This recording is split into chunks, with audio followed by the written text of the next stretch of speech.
You're locked into the only podcast for Maine high school basketball. The biggest names, past and present. It's Big Time Hoops, the podcast, right now. All right, ladies and gentlemen, welcome to another episode of Big Time Hoops, the podcast. And we got a special episode here. We got the organizers, co-runners of the Noonan tournament here for today's episode. So we're just going to educate you guys that may not be familiar with it on the Noonan tournament. By far the premier tournament in the state that goes on in the summertime right now. So joining us, we got, I know Matt, I asked before, Matt Medeiros. Yes, you got it. Close enough? Yeah, that's good.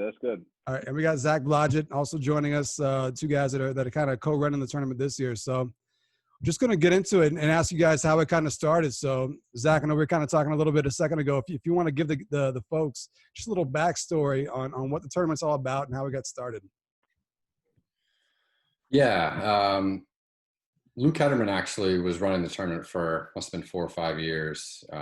Myself, Luke, and Tristan actually came up with the idea to start this tournament in Clark's name after he passed. And since then, it's just taken off. Our first tournament was held up at Orno, up at the Rec. Must have raised $4,000 our first year, and now we make. Matt must be 8, 9, 10,000. Yeah. Doubled it, and and that's after expenses. So when we first started running the tournament, first couple of years we had all the refs for free. Bob Simbalik's a big name up there up at Bangor. He's legend. Yes. He must have coached 40, 50 years ago up at Bangor, and big official up there now. And he would get the officials for us for free. Him and Clark had a good relationship growing up. He'd be at the YMCA every day working with Bob, just on his skills, and just had a good relationship with Clark and Bob. Just without him, we would have to pay for officials, and he helped us get the tournament off the ground in a huge way. But up at Bangor, Luke and his family really, for the first 4 or 5 years, did a lot of the legwork, and it just happened to be one year that Luke wasn't able to run it, and I spoke with Matt and James Philbrook, and we wanted to keep the tournament going. We talked to Coach over at St. Joe's, and he thought it'd be a great idea. Those first 4 or 5 years, all the funds were going to a scholarship in Clark's name at Bangor High School. It's given out to the student athlete who most embodies Clark as a person. And since then, since we've started at St. Joe's, we take a portion of those funds and we keep that scholarship running up at Bangor. And we've kind of started a new project at St. Joe's where a portion of those funds are going to go to another project in Clark's name. All right, and both you guys know Clark as teammates. So obviously the tournament's in his name. So I'll start with Matt. Just tell us about Clark. What kind of guy was Clark? Clark was just full of life, man. Like the first time I met him, his just energy was a lot different, and he was just the type of person that got along with everybody. And what I admired about him, even more as a basketball player, was just how hard he worked and how determined he was every day at every practice. So no one worked harder than him, and he was a great teammate. And we've had a lot of great memories with him. We went on a trip to England. Sorry, Blodge, before Blodge got there, but we went on a trip to England as a whole team. And I think that's where we really became really close, all of us, and kind of like a family. So, it was great, getting to know him for the 2 years I did. Obviously, Blodge and some of the Bangor guys know more, but I consider them like a brother. Just, full life, man, full energy. So I think that's why this tournament's so special, because, I try to go out. I still, we don't play all the time, but when we play in this tournament, man, we're playing for Clark. So, we try to play the hardest we can, but it's a lot of fun. And Zach, you go a little bit further back with Clark, right? Yeah. I think I met Clark must have been my sophomore year, freshman year. But I started to become fairly close with Clark my sophomore year. And we were that was our first year we were teammates playing for Roger up at Bangor. And, I think I really figured out who Clark was, seeing him at the YMCA before the basketball season started. And he was just always in the gym. I know I mentioned it before. Him and Bob Simlick had a good relationship, and he'd be always in the gym working with Bob every day.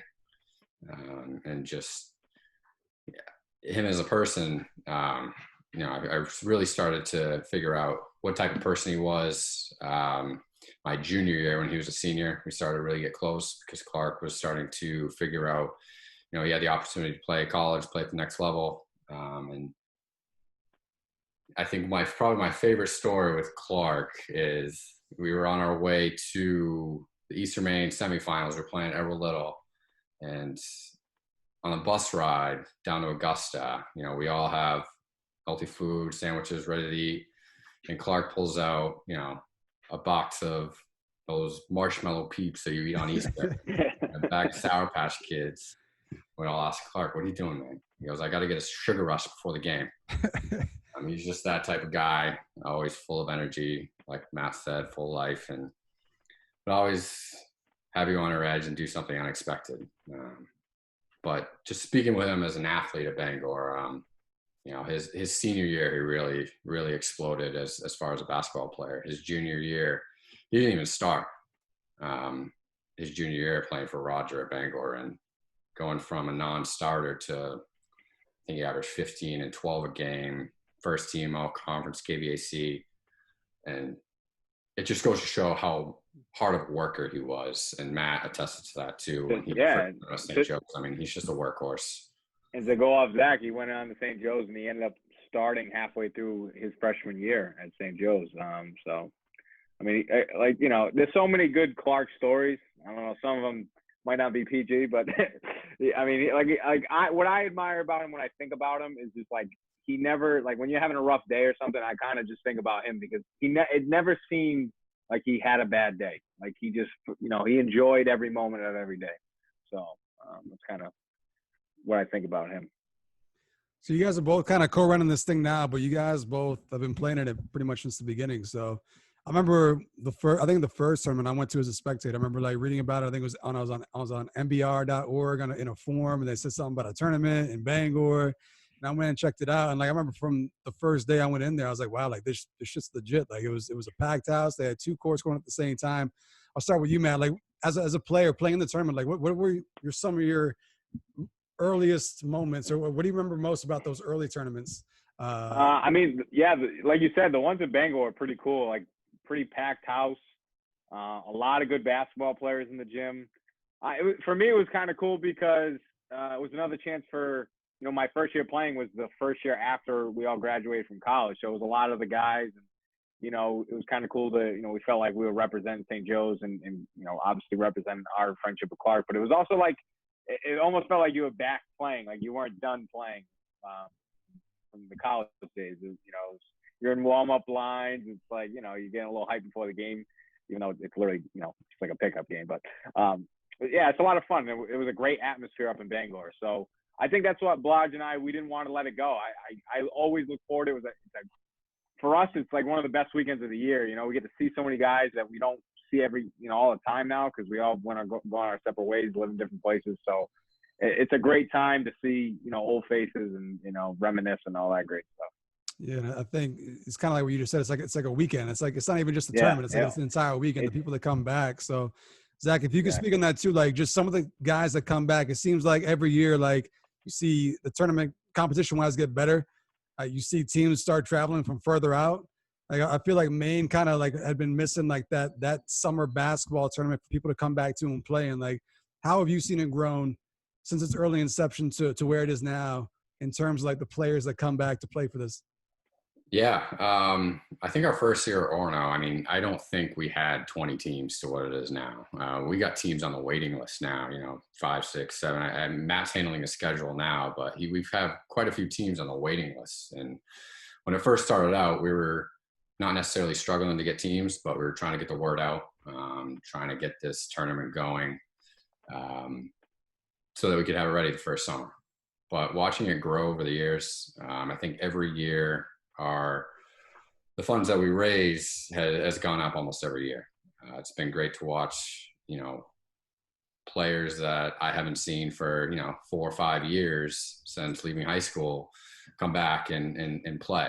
A lot of big names. I think one of the big names that sticks out to me is growing up, I was a Bangor fan, and I watched Joe Campbell play, and I'd show up my first year at a college, and I see Joe Campbell coming back to watch play in a charity tournament, and he must be, over 30, 35. I don't know how old he is now, but it's great to see a lot of these old guys still come back, and they still can play. They still play a lot. They're hoopers for life, and it's great to see a lot of big names. But it's definitely grown transitioning from Northern Maine. I guess you call it Central Maine up in Bangor. It's Northern Maine to a lot of people, but from switching from Bangor to St. Joe's, where it's more closer to New Hampshire, Massachusetts. We even get a lot of guys that come up from New York. And since it's been at St. Joe's, we've seen a lot of, I guess, bigger names that a lot more people recognize in New England than we did up Northern Maine. We still had a lot of big names up there, Bangor, but at St. Joe's, we have some big names come through, and it's been great over the last couple of years. Yeah, so as a spectator, I was a spectator the first couple tournaments, and I remember like Zach Ray was there, right? I think Zach Ray came back with the team, and then seeing guys like all the guys that go to Bentley, all the Bentley boys, they have a team. Tyler McFarland, all those guys coming back. And then I heard, I don't know if it's a rumor or if it's true, but Duncan Robinson played a year ago or 2 years ago. Is that true? Yeah, that is definitely true. It's not a rumor. Yeah, Duncan Robinson was there. It was pretty cool. That was right before he got drafted to the Heat. I think to go off of Blotcha, at least in the last 2 years, it's the best competition I've seen in the new tournament. I mean, it was really good in Bangor. I'm not taking that away, but I think once we moved it down to St. Joe's, I've seen some pretty legit players. Obviously the same guys you were just talking about. Maybe I haven't seen Zach Ray play at St. Joe's, but a lot of the Bangor guys still come down to St. Joe's. It's definitely the best like Maine basketball players you'll see. All the probably other than there's one guy that probably has never played in the tournament that's considered the best Maine basketball player. Nick Kaner-Medley. He's probably the only one, right, Blodge, that you can think of that probably has not played. Yep. Unless I don't remember in Bangor, but I don't think I've ever seen him playing it. But that's probably like, other than that, all the big name Maine players play in this tournament or have played. The year Duncan Robinson played, I can't remember off the top of my head. I have to look at the roster, but there was another guy that plays overseas that was on his team that was a really, really good basketball player. So a lot of good D1, D2, D3 guys that play overseas, like Troy Barney's, like a lot of good players playing this tournament. So it's a really high level basketball. It's really definitely high level basketball. Yeah, I heard today through somebody that Barney's is playing in the tournament this year. So there's another name for you. So, Zach, I guess I should have asked this question right off the bat, but tournament's on, right? People may be wondering, is Noonan happening this year because of everything going on? Noonan is happening, right? If St. Joe's allows us, the tournament, the plan is to have the tournament. And what's like the date, the weekend, just some information to give out to the folks. I'm guessing you guys have all your teams by now. So if people want to go check it out, what's all the information they need? It's going to be July 31st through August 2nd. Games typically start around 3 or 4 on that Friday, July 31st. 5 o'clock Friday. 5:15. I got it. 5:15 start on Friday. It's usually we go then. 5:15 to about like 9-ish on Friday, and then Saturday is a long day. Saturday's the day, man. We go from pretty much like 8:30 in the morning to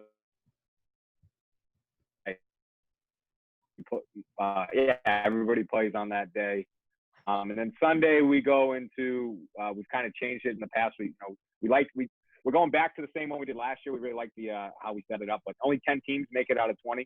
So it's pool play. So if you're a top 2 team in your pool, you make it to Sunday. So Sunday's a pretty fun day. But Yeah, as of right now, we're still hoping to have it. Like Lodge said, St. Joe's would probably determine that, and obviously we'll go by, try to go by the state guidelines. But people are itching to play. We actually do have,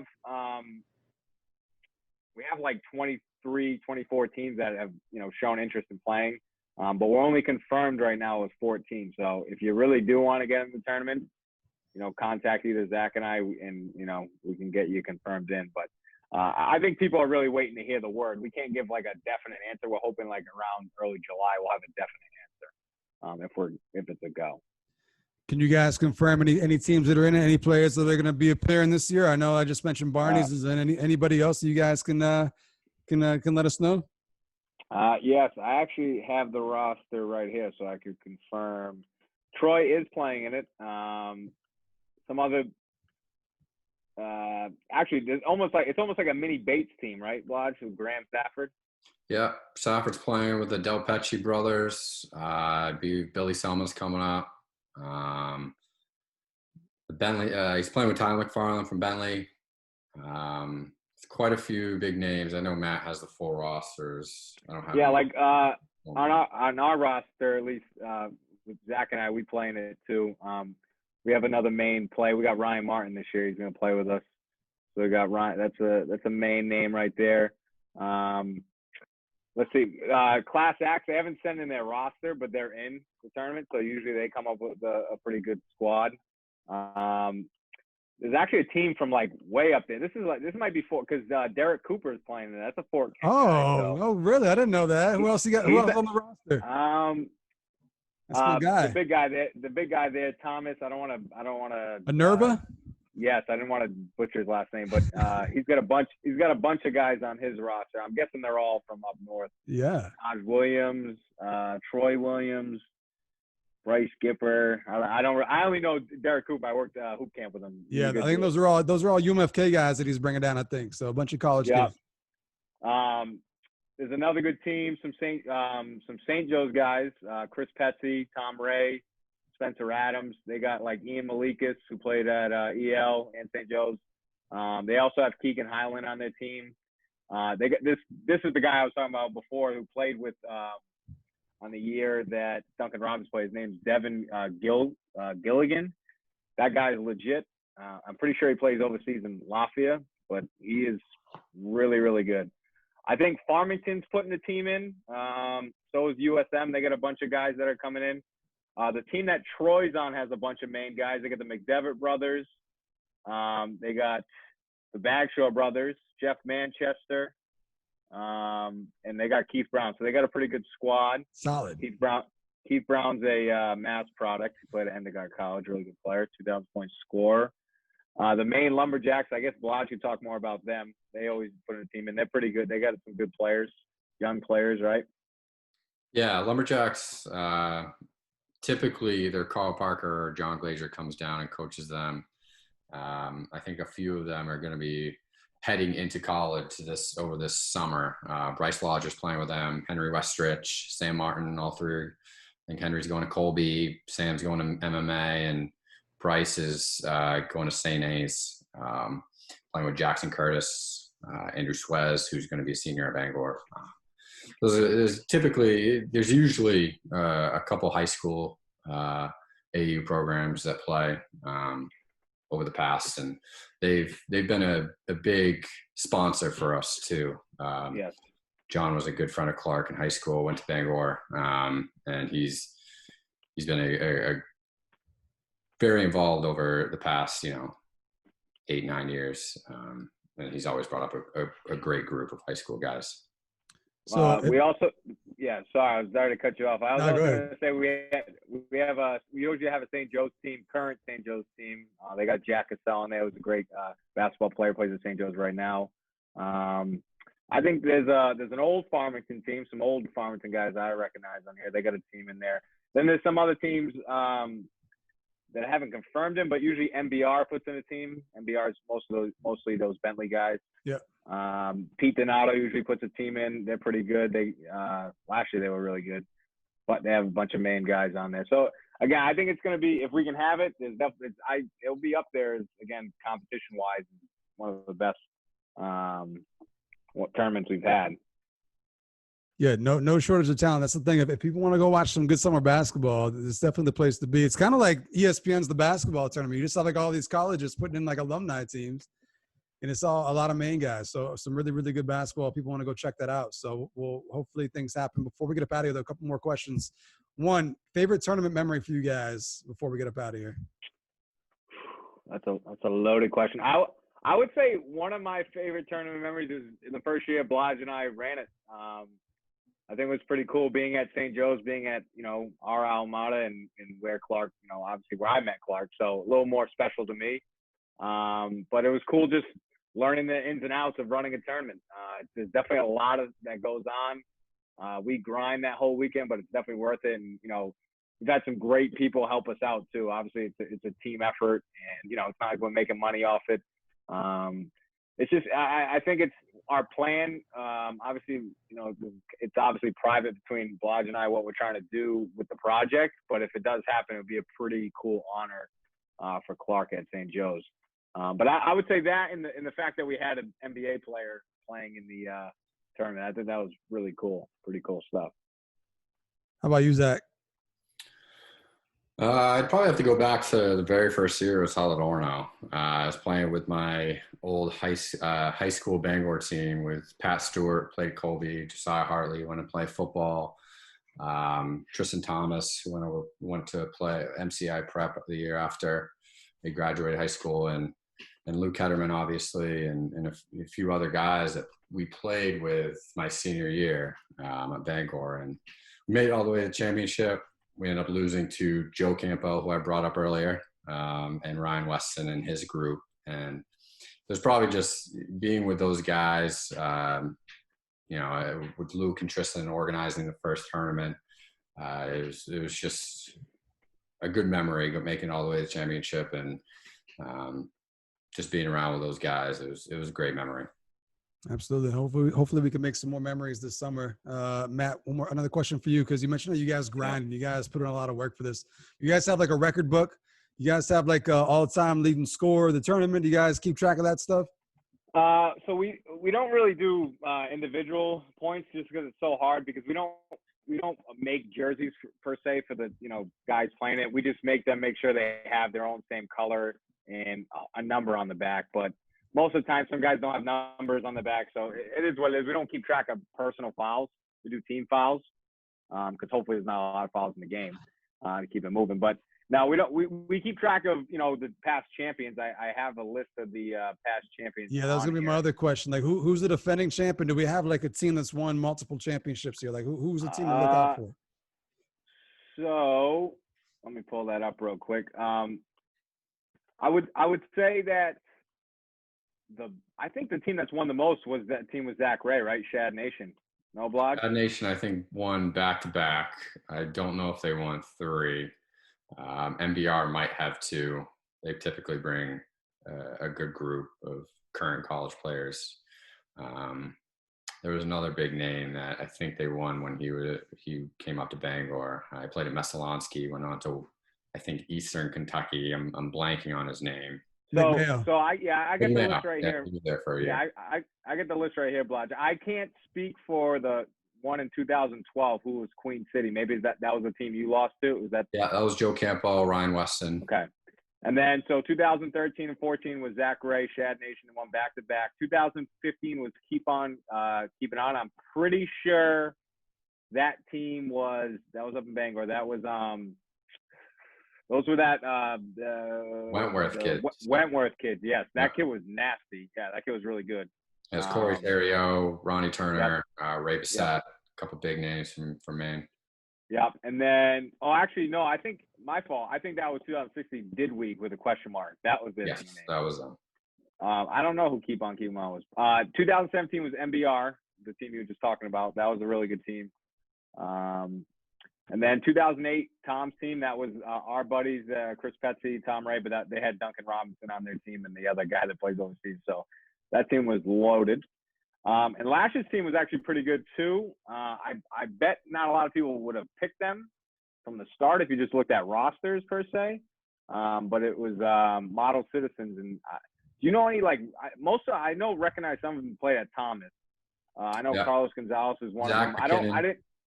I Carlos didn't Gonzalez. know all of them. A couple play overseas. A couple of them played at SMCC, went to Thomas, and they play overseas. I believe one played at Wells High School. But they were a very good group team. Yeah. You know, they played very well together. Their chemistry was great. And like Matt said, I think looking at the individual players, you probably wouldn't have picked them looking at the team that entered. But I think the challenge of the tournament is when you're putting a team in. Obviously, chemistry comes involved, but it also is like it's a grind. Like, you know, especially when you're getting up there in age, you're closer to 30. Like, you know, Friday you feel good, you're playing, and you know, you're playing 2 games Saturday, and then when you get to Sunday, you're gonna win 3 or 4 in a row. That's like some AAU stuff. Like it's you know, by that second or third game on Sunday, I can't feel my legs. So, especially now we're learning. Blodge and I are learning how to do, you know, because you know, props to Luke Hederman, man. That dude, I watch him and his family grind when they do that. So I have a lot of appreciation for him because it's hard to run the tournament and play in it. You know, it's a long day, it's a long weekend, but it's worth it. It's definitely worth it. But yeah, there's definitely a lot of stuff we do behind the scenes to, you know, make it all work. But we've gotten a lot of good feedback, so we're hoping to keep it going and keep it rolling. Absolutely. I'm hoping to get down there to check that out this year. So I got 2 more questions before we get up out of here. First question, guys, can we get a girls division? Because I got commitments from a bunch of really good girls from Maine, and I would win the tournament. Is there any future plans for a girls division? Can we make that happen? Well, it is co-ed. It's not a boys tournament, so if you wanted to come in. But no, Lodge and I we've talked about, if you want to kind of go off at Lodge, because it's really your idea, but we've talked about it. Yeah, we brought up the thought of having a high school division. If there are girls that, you know, are playing beyond that, we're trying to figure out a way, and I think it's probably going to have to be a second site. And we're trying to figure out, you know, having 2 site directors at another gym. There's a lot that goes into it, but definitely something we're going to look into. If there are enough girls teams where we can create enough pools and create a bracket where there's enough teams that are interested, it's definitely something that we can look into. But that was also going off of, you know, the high school division we were trying to have. But, you know, right now it is co-ed. You just have to be 16. We got a couple high school teams that enter now. But, you know, as the years go on, if it continues to grow and we can continue to see, you know, interest, girls division and separating high school with college and men's divisions is definitely something that, you know, we want to consider. It's just trying to fit that all into one weekend is the question is, can we do that? Or are we going to have to take 2 weekends? And that just comes down to gym space. We got to make it happen. I got commits from 4 D1 players, and 2 of them are former Miss Maine. So my team's stacked. Oh. I got to find a tournament. Might run the flow of that. Yeah. Like we got to make it happen. Last question. How can Big Time get involved? Do you guys have like a tournament MVP that Big Time can sponsor? That would honestly, yeah, that would be pretty cool. I would pick that. I would do that. That'd be awesome. I can get you guys. I'd like to give a shout out too. If you want to get involved, we'll definitely link up with that. I think we'd name it the Big Time MVP. I also wanted to give a shout out to what is it? Lodge. I'm drawing a blank. Who came last year and filmed? Help me. Trophy mode. We've had past media outlets cover. NBR has covered. They usually do an article online. We've had the owner of NBR come to the tournament before. So there's definitely room for anyone as far as that wants to cover. And then especially if you want to sponsor too, we're still weighing our options with t-shirts this year. We're trying to figure out, costs and if we are allowed to have the tournament, how many people we're allowed to have in the gym. We're weighing a lot of options, but if you want to be a sponsor, let us know. If we do put t-shirts together, we'll throw your logo on the back and we can go from there. Yeah. If people are interested or they want to reach out, what's the best way to get a hold of you guys? Probably the best way, if you do have Facebook, if you go to our event that we created, my contact information is on there, my email and phone number. My email address is matthewmedeiros01@gmail.com. But I think, or if you want sponsors, usually Zach does a good job organizing that. That's kind of his thing. I do more of the scheduling and contacting teams, collecting money, all that kind of stuff. But yeah, that kind of just gave me a good idea. I like the big time MVP. We've never really done an MVP, but we just honestly started the social media pages this past year with the Twitter and the Instagram, trying to get more on that level. Obviously, for us, we're not using the Instagram all the way yearly.